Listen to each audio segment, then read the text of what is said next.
Okay, today we are going to look at 19.1, which is understanding quadratic function. So our essential question is, what is the effect of the constant a on the graph of f of x equals ax squared?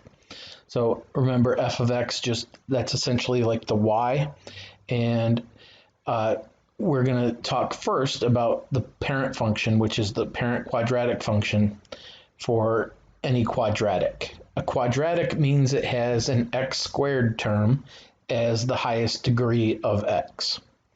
So if it can be represented in the form f of x equals ax squared plus bx plus c, we call it a quadratic. We're going to focus on just that first part, the ax squared. So the most basic one is f of x equals x squared. We call that the parent function as the most basic. If you remember back to our absolute value functions, we had a parent function. When we did linear, we had a parent function, and then we could add things to it, and it would change what our graph did. So let's start off by making a table, and when we go to graph these, we're going to put in some values of x, and then we are going to evaluate them for those values to get our outputs or f of x or our y values. So one thing I want to emphasize, when you're replacing x with something, replace it inside parentheses so it keeps that negative with the number. That's going to be very important when you go to square something. For example, when we put x equals -3, so it's -3 squared. So it's -3 times -3, which makes it 9. So if we look at, we'll fill in this one, we'll call this -2. If we look at -2,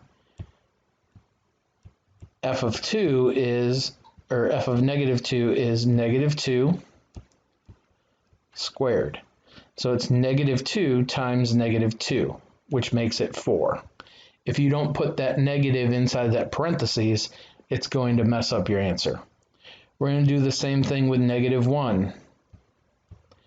-1 squared. So -1 times -1 makes +1. 0 squared is still 0. 1 squared is 1. 2 squared is 4. And 3 squared is 9. One thing you will notice, this should have a repeating pattern for what we have. 4, 1, 0, 1, or 9, 4, 1, 0, 1, 4, 9. So the values should end up repeating themselves as you go through this.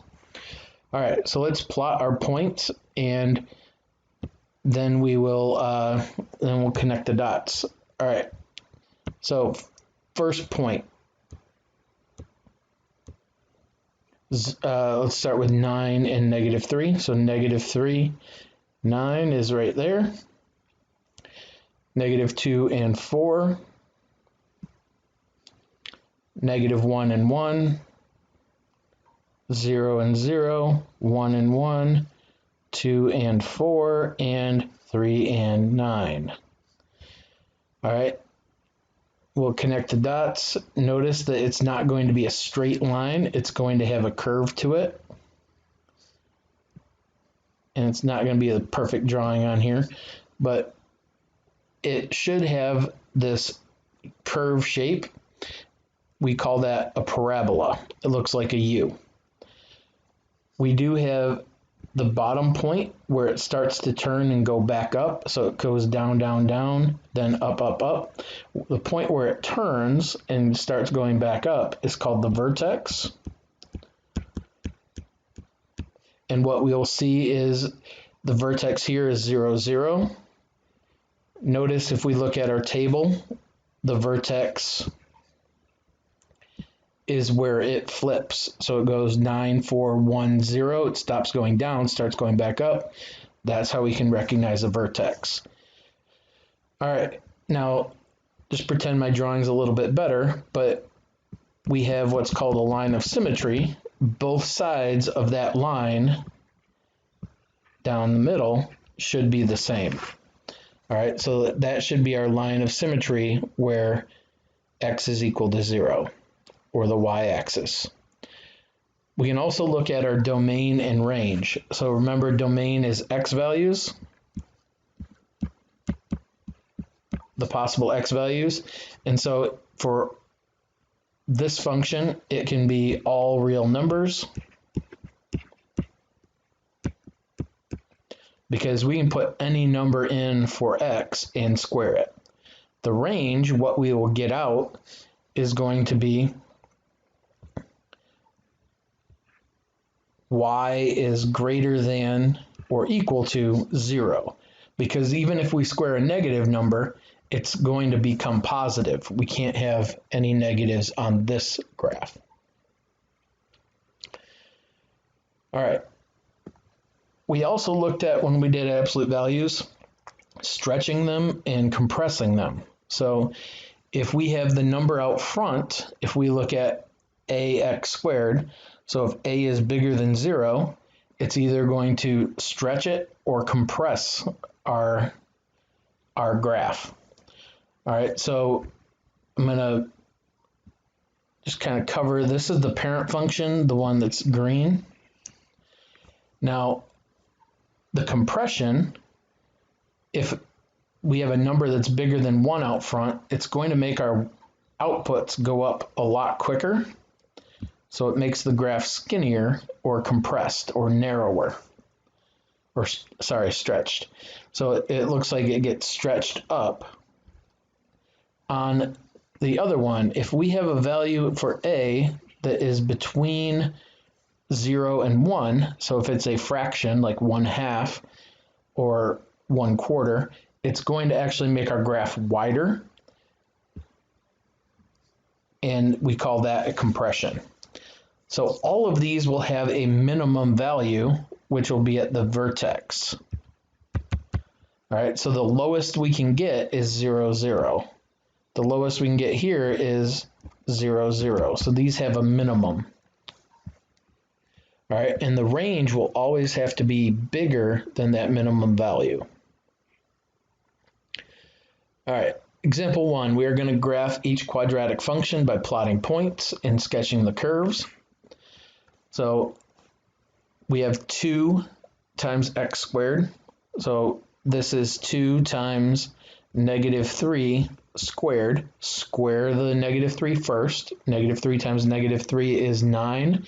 9 times 2 is 18. Same here. 2 times -2 squared. -2 squared is 4. 4 times 2 is 8.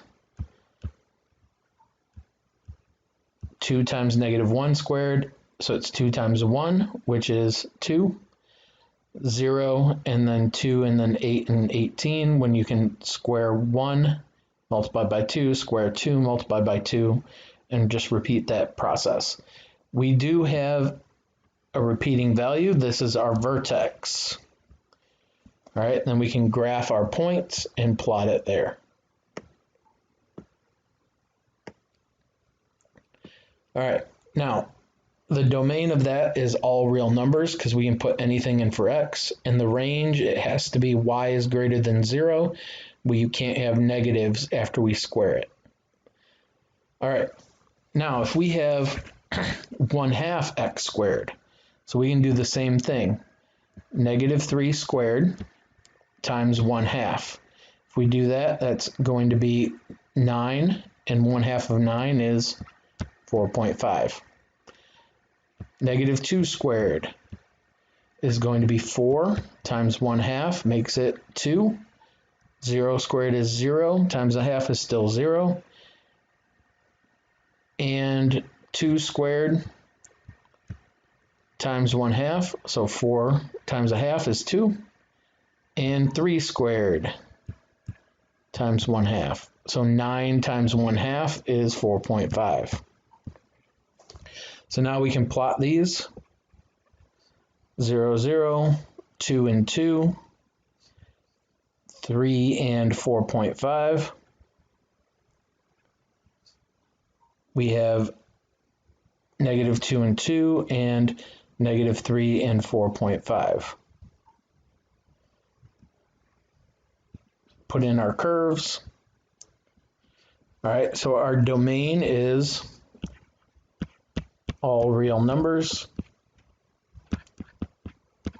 Our range is y is greater than or equal to 2.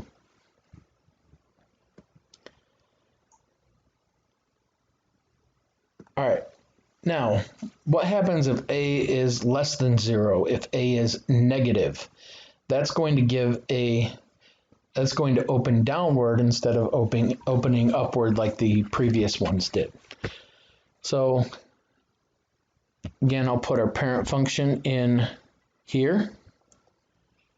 So that's just x squared right there. Now, if we have a negative 2 or negative 3 or something like that, a bigger number in front, it's going to make it go down and get skinnier. All right, if we just have it a negative x squared, it's going to make it point down. Negative, frowny face, points down. Same idea with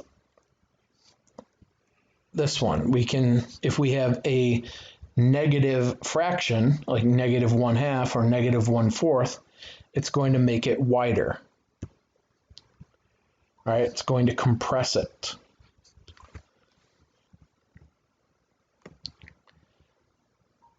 So for our first example, and this should have a negative, it should be negative 2x squared there. If we have negative 2 times negative 3 squared, negative 3 is 9, squared is 9, times negative 2, it makes negative 18. These can be negative because we're multiplying by a negative 2 at the end, so it will make things negative again. Follow the same process. Plug in your x value and then solve it. Negative 2 squared is 4. 4 times negative 2 is negative 8. Repeat the process and we will fill out the rest of the table. All right, we are going to get repeating values again. It goes negative 18, negative 8, negative 2, then 0. Then it starts going back to negative 2, negative 8, negative 18. So if you did not get repeating values, that means you either made a mistake or you haven't gone far enough in terms of the x values you're selecting. All right, slight difference here. The domain is still all real numbers. We can still put any x value in, but the range now will always be negative because we're always going to be multiplying by a negative at the end. All right. So now if we have negative 1/2 x squared, we'll make a list of our tables. Negative 3 squared is 9 times the negative 1/2 makes negative 4.5. Negative 2 squared times negative 1/2. So 4 times negative 1/2 is negative 2. Negative 1 squared times negative 1/2. Negative 1 squared is 1 times negative 1/2 is negative 1/2. 0 squared is 0. 1 squared is 1 times a negative 1/2 just makes negative 1/2. Now we found where it repeats. We can save some time. We know that 2 is going to be negative 2 and 3 is going to be negative 4.5.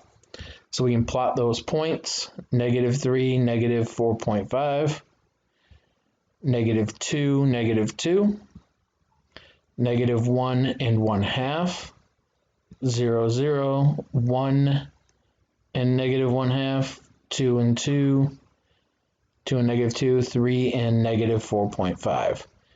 So we have a negative, so it's going to point down, and we have 1/2, which is going to make it wider. Domain is still all real numbers. And our range now is y is less than or equal to 0. All right, so you have a couple of problems that you can do for the homework assignment. So go ahead, work on those, and we'll see you next week.